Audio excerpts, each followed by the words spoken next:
What's up, everybody? Welcome to Bobbin's Ballin' Book Review. And today, this episode is known as The Audacity of Ethan Frome, where we will be reviewing the book Ethan Frome by Edith Wharton. Edith Wharton was born in 1862, where you couldn't do much besides marry into a proper marriage, and that oppression inspired her to become a great author to do things like The Age of Innocence, Ethan Frome, and The House of Mirth. So tell me, welcome our guests, Sophia Bryan and Ryan Victoria. And tell me y'all. Tell me your opinions on this book, your initial thoughts and whatnot. Initially, I thought Ethan Frome was going to be just another story that we were reading that was long, boring, had really big words that half of us don't even know what they mean. And I thought it was just going to be one of those books where you're just falling asleep and your eyes are crossing while you're reading it. Mainly because the prologue of this book is very long and boring. Very true. Terrible. Very true.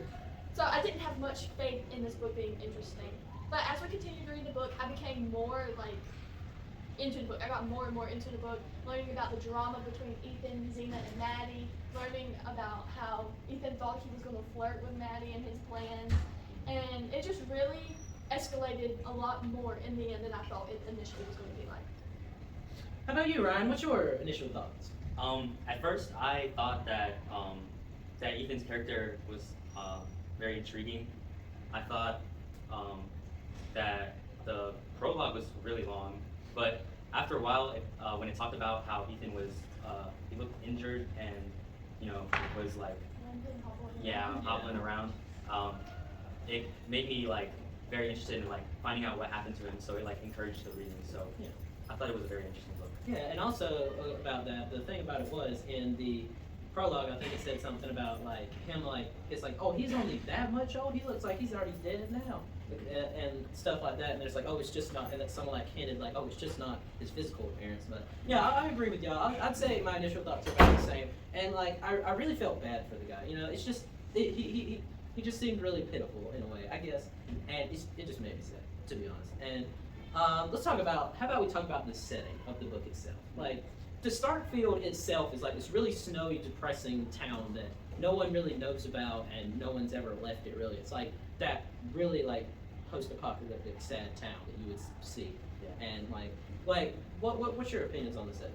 I would say Starkfield is a very dreary, empty place. It gives off the cold vibe, and that may be why so many people are quote unquote depressed in the town. They have no color in their life. It's just bland, cold, and it's hard to be there. It's hard to live in Starkfield. I would think that seeing snow all the time, just seeing that white, seeing that white cover everything all the time would just make you very depressed. Yeah, real cold and bitter. Yeah. So, why don't you tell me your opinions on Maddie, the love interest of Ethan Frome? I feel bad for Maddie because she had to be in between Ethan and Zena's relationship where they were not happy with each other, and she just had to be in between them while they were having this conflict with each other, and she just only wanted to be there because it was her only option, and she didn't really have anywhere else to go. True. So, Sophia, why don't you tell me your opinions on Zena, the angry wife that separates the two lovers?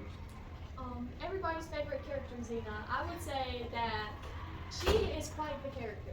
She, throughout the whole story, is faking being sick, in my opinion, just to get everybody's attention, because she likes attention, even though it might not be the right thing. And she makes Ethan feel as though he owes her something. He owes her so much just because she took care of his mother before she passed away, which is Zena's duty as a nurse, which that was her job before she got sick. Throughout the story, Zena always strikes a nerve with me because she's constantly doing things to make Ethan and Maddie's life hard. She's rude to Maddie, even though Maddie's there trying her best to help her. Maddie was not that great of a servant, but she tried her best, and she was doing what she could to help Zena. I think Zena was very selfish, especially when the platter was broken. I know it was a very important piece to Zena, but she knew that her cousin Maddie had no other family that she could run to because of what her father did before he died. And she knew that Maddie had no place to go, no money, and eventually she was going to be homeless. But when that happened, she was like, you know what, leave. I'm not going to take care of you. And I just think that that was very rude, and that she just should have been a better person. Yeah, Xena seems like the type to really hold a grudge and really want attention where it's not needed. Like, I think if there's even a condition for that, wanting to intentionally be sick or making someone you know sick to have attention. I think it was talked about in the Sixth Sense movie, if y'all remember that. But in my opinion, the character of Ethan Frome himself. Now, this man, he just can't catch a break, honestly, because even at a young age, he was struggling to even have a conversation with his mother because she was so sick, and he couldn't talk to anybody. And then this rude lady, Xena, comes in, and she does help, but she's a voice, and he gets attached to her because he didn't know there was any other option. He likes attention. Yeah, he likes attention because he never got it before. And I just feel bad because he felt obligated to marry her because she had spent so much time and money on her mother, and it's hard. It was really hard for him. And then he actually sees someone who shows him a little bit of kindness, like that he didn't even know existed. Again, history repeats itself. And he's baffled by it, and he doesn't want to do anything. Now he's struggled between morality and being happy, and bless his heart, he just can't decide. And then he ends up trying to end himself with the one he actually cares about, and it doesn't work. And now he's stuck with the love that he never knew that he thought he had, and it's gone now. And Xena, who's bitter even more so than now. He just can't catch a break, and he's really, really poor throughout the whole thing too. He just can't catch a break. He went through a lot, yes. So, Ryan, why don't you tell us about your opinions on the plot? I think the plot was very well thought out. I think that the author did a really good job on sequencing all the events and how the prologue transitions into the real story, going back in a flashback of what really happened. And I think it's just really well thought out with all the events that led to Ethan's downfall. Yeah. And along with the plots, there's a lot of themes that match up with this thing. It's mostly one of poverty, because Ethan Frome is trying to support two different women and himself in the same household with in a farm he inherited, and trying to help others while he's at it. And it's just poverty is a real problem that was back in that day and still today, but it really tells us what they go through. And now some poverty is their own fault because they did something they shouldn't have. But there's some people that truly work 3 jobs and try their best, and they just still can't make it because of their situations. It's really hard, to be honest. And then another thing is be sure to choose your love carefully, because Xena, let's be honest, if he would have spent a week or month more with Xena before he had decided to marry her, he wouldn't have, because he would have found out that she's not that nice of a person. He would have thought that she really was. Exactly, and that's why you shouldn't rush to anything. You should take your time with that and be careful with it. Now, conflict. There was a lot of conflict within this text, especially between Ethan, Maddie, and Xena. Ethan and Xena, they were already at each other's necks because how much money Xena was spending, even though it wasn't she was spending a bunch of money on her health, but it was not working at all. And Ethan was just tired of her. He sees her as this old woman who has wrinkles and is just a burden on his soul. But then when Maddie comes along, that just makes Xena upset because she can see the connection that Ethan and Maddie have with each other. She sees how they look at each other. She sees how they act around each other. And I guess this makes her feel very insecure. And so she was already mean before, but now she's coming at him sending attacks constantly to Ethan and Maddie. And constantly, she would normally be quiet, but when she noticed that Ethan would get up and shave his face every morning, she was like, "Why are you shaving your face? Why are you doing this? You never do this. What are you doing?" She's so aggressive and always uptight around them. And I have to agree with that, because, why does she get the right to be mad when all she treats him like he's a second option, he's just right She here. treats him like he's trash. Yeah, exactly. It's just pushes him aside, and then he sees him walking away, and she's like, "Where are you going? I'm not done beating you up yet." She really said, "If I can't have you, nobody can." Exactly, and she don't even have him because she doesn't even like him. Let him go, dang it. And for symbolism, Ryan, what are some symbolisms you saw in the text? I saw symbolism in whenever the platter broke from them dropping it.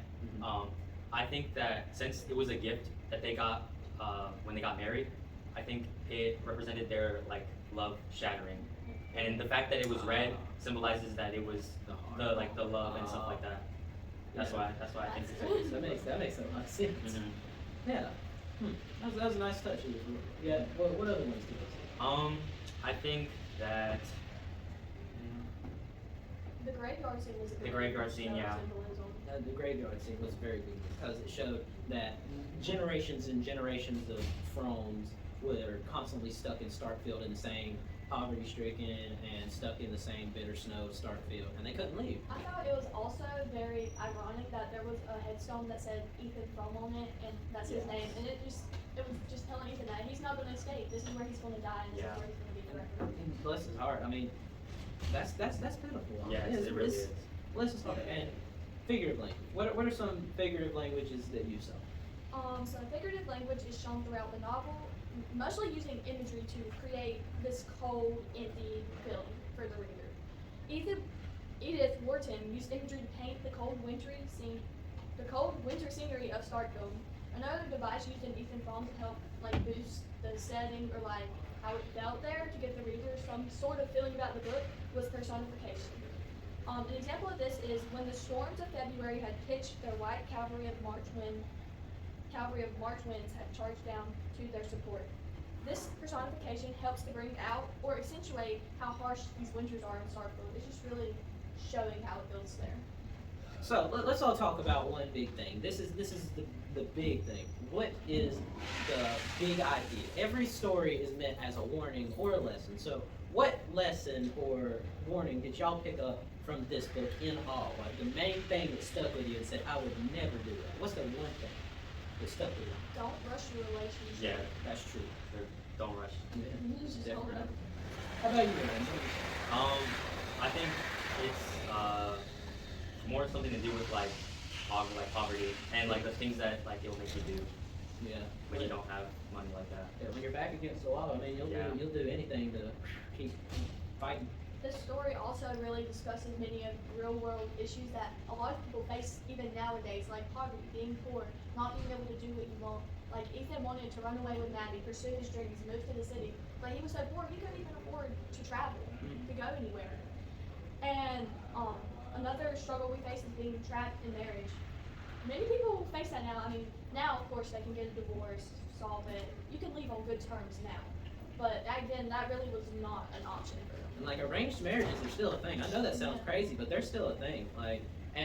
It's crazy because that's still a problem. Imagine going through that yourself, meeting somebody you don't even know and having to marry them right then and there. Exactly, and that's horrible. And so just sometimes people rush to marriages, and you just need to calm down and think about it. Really, really think about it, get to know the person for a year or two, and then you can consider that. But you just need to take it slow, or else if you go too fast, you might trip over a rock and hit your head. So, we actually have a special guest with us today. We have Edith Wharton herself. Everyone give her a big round of applause. Thank you. So, Miss Wharton, tell us about your life and your childhood and what inspired you to really write Ethan Frome. So basically what had happened was when I was younger, I had a really hard time trying to get myself together, my personality, who I wanted to be, because of the way my family was raised, because of the way they tried to raise me. I had a really hard time trying to push back the boundaries of education because I was a woman, and it was just overall a very hard experience for me because I've never had to overcome that, obviously, because this is my first life. And yeah, being a woman was very, very difficult in my time, and just being an author and being a woman was extremely difficult. And yeah. So how did you push back to write Ethan Frome? What made you say that you wanted to fight the system and try and show them that you could do more instead of just marry somebody? Basically what I wanted to do was show them that I was more than somebody that I could just be married to. I was more than just a mother. I was more than just a woman. I wanted to show them that I could be something more than that. And the biggest thing for me was I wanted to show or cast my own experiences into a novel and kind of portray that, however, but use a different person to portray me or show those sort of restrictions in marriage. Indeed. And to land the plane here, why don't we all say, what is you guys' overall rating of Ethan Frome itself? Why don't you tell the author of Ethan Frome itself what you thought of her book, rating? Let's do it out of 5 stars. I thought it was a very interesting book. It had good conflict. It got super deep within the marriage and stuff. I just wish the ending was different. It just kind of stopped. We go back to the future with the narrator again, and it's just like, oh, that's what happened. Oh well, poor Ethan Frome. But I just want to know more about what happened. Does Ethan still like Maddie? I mean, yes, she's paralyzed now, but he can still take care of her and be there for her. Does Xena die, or is she just magically better now? What happened? But overall, I would rate it a 4.8 out of 5 stars. It's really good. How about you? I really enjoyed the story. I also did not like how it ended. I wish there was a little more, or like a hint to what happened after the story. So I'll give it a 4.5 out of 5 stars. That's good. And I have to agree with what they said. That it's a really good book. The complex, it's well structured. There's nothing filler, like to not add points to the main plot and all.